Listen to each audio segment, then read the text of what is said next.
Saudara-saudara, perjumpaan kali ini kita akan membahas buku Spiritual Followership, ya.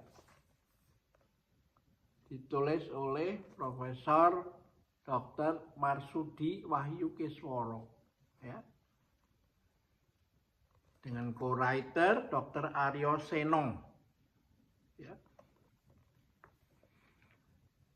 Profesor Dr. Marsudi ini adalah kini menjadi rektor dari Universitas Pancasila, ya. Nah, buku ini menarik karena semangatnya adalah mendidik pengikut itu. Bukan mendidik pemimpin, karena pemimpin harus ada yang dipimpin, dan yang dipimpin itu jumlahnya lebih banyak daripada yang memimpin, kan? Ya, tak? Nah, kalau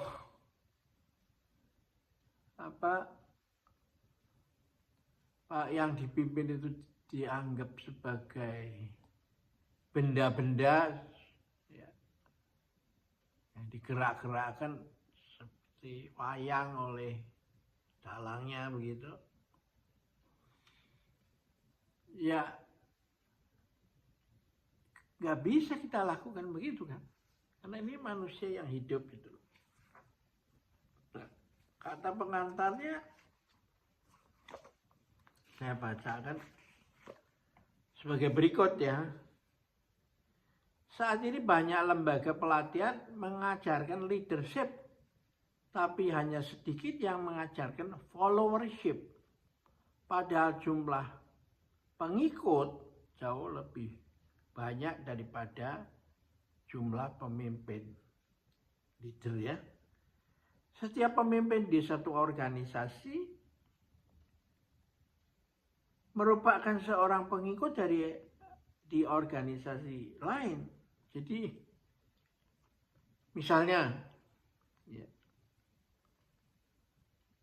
seorang puncak pimpinan organisasi adalah seorang pengikut karena dia merupakan seorang pengikut masyarakat di daerahnya yang harus tunduk pada pimpinan daerah tersebut.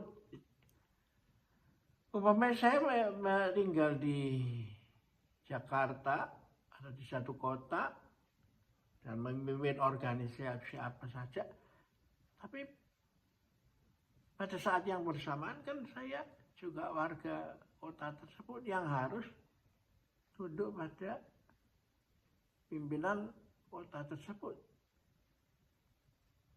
Bahkan lebih kecil lagi, kita adalah anggota rukun tetangga, rukun keluarga, kelurahan, kecamatan, mana kita tinggal, kan? Ya. Karena itu kita harus tunduk, kan, pada peraturan mereka, toh.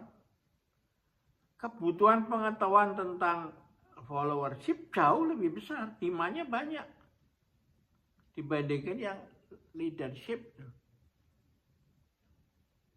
Tapi karena kita abaikan, kan, sebuah organisasi perlu memiliki pemimpin yang baik dan pengikut yang baik. Nah, ini poinnya nih, ya. Jika berbicara mengenai mengelola pimpinan, managing leader, sebetulnya kita sedang membicarakan bagaimana menjadi bawahan atau staf yang baik agar kita dapat berperanan dalam sebagai warga organisasi, ya, yang baik. Atasan dan bawahan pada dasarnya saling membutuhkan dan tidak bisa dipisahkan. Bawahan dan atasan bekerja sama untuk tujuan organisasi.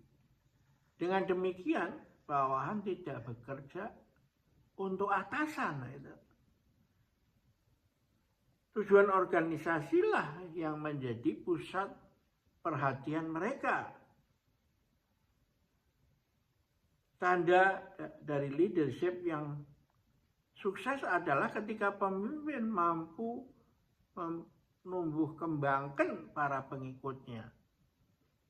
Sebaliknya, followership yang hebat dapat dilihat dari kemampuan pengikut dalam menumbuhkan pimpinannya. Ditulis pada 29 Oktober 2024. Jadi ini buku ini masih fresh from the oven itu ya. Baru 4 bulan, 5 bulan lalu terbit ya. Dan ini cocok dengan perkembangan ilmu fisika yang dari konsep Newton merupakan mesin raksasa yang digerakkan oleh sesuatu dari luar, lalu menuju pada atomistik Dalton, ya John Dalton, seperti mesin raksasa dari Newton, seperti mobil gitu ya.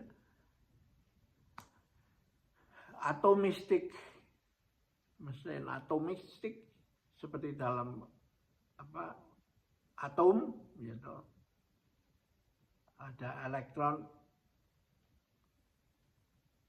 neutron, ada positron berinteraksi, gitu.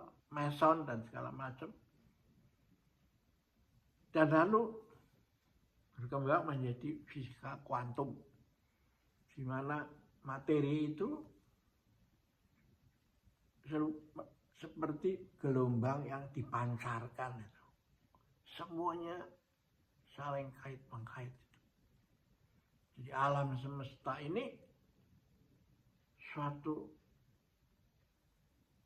yang maha besar, yang bukan barang mati, tapi barang hidup itu. Nah, pikiran ini kok ternyata cocok dengan pendapat Konfusius 2500 tahun lalu, mengatakan sebagai berikut. Kalau ada sesuatu kata-kata yang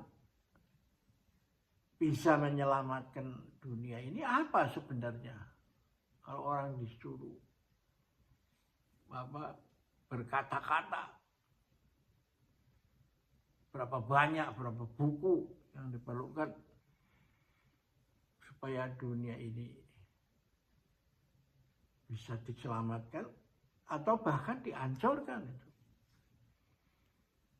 Sang guru mengatakan begini, kata-kata bisa diringkas menjadi pendek sekali, minimalis, tentang menjadi pemimpin itu tidak mudah, ya. Anda harus belajar sekolah sampai tinggi itu.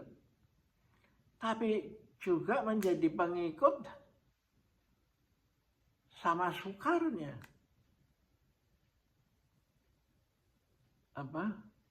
Karena banyak pengikut itu tidak bisa membawakan dirinya sehingga tidak terjadi semua jalan sendiri-sendiri antara pemimpin dengan yang dipimpinnya itu. Nah, di sini menjadi masalah bahwa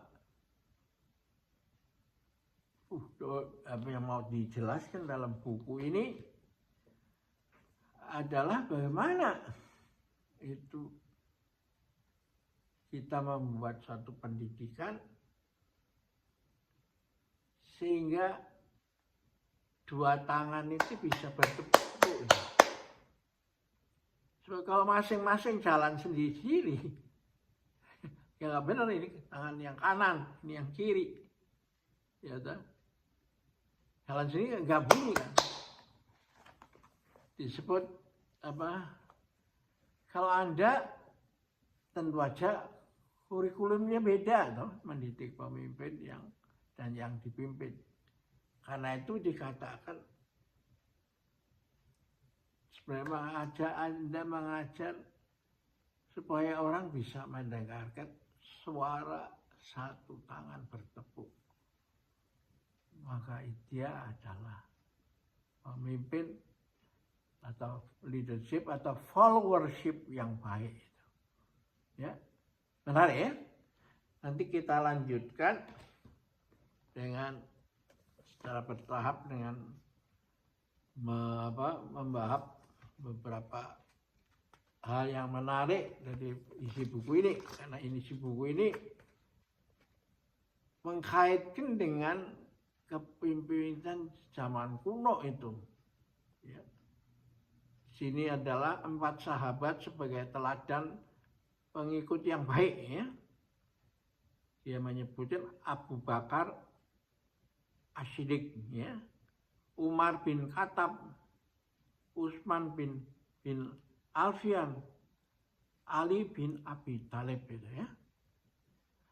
Dia juga mengutip Mahatma Gandhi, Bunda Teresa, Nelson Mandela, Abraham Lincoln, dan Bill Gates, ya. Ya. Tokoh-tokoh yang berasal dari lintas sektoral ya, gitu. Jadi berbagai macam budaya dan agama yang dianutnya itu. Ya, oke, kita akhirin dulu pendahuluan ini supaya Anda nanti bisa mau lebih jelas ya, Anda memiliki buku yang menarik ini ya. Kita ketemu lagi dalam kesempatan yang berikutnya.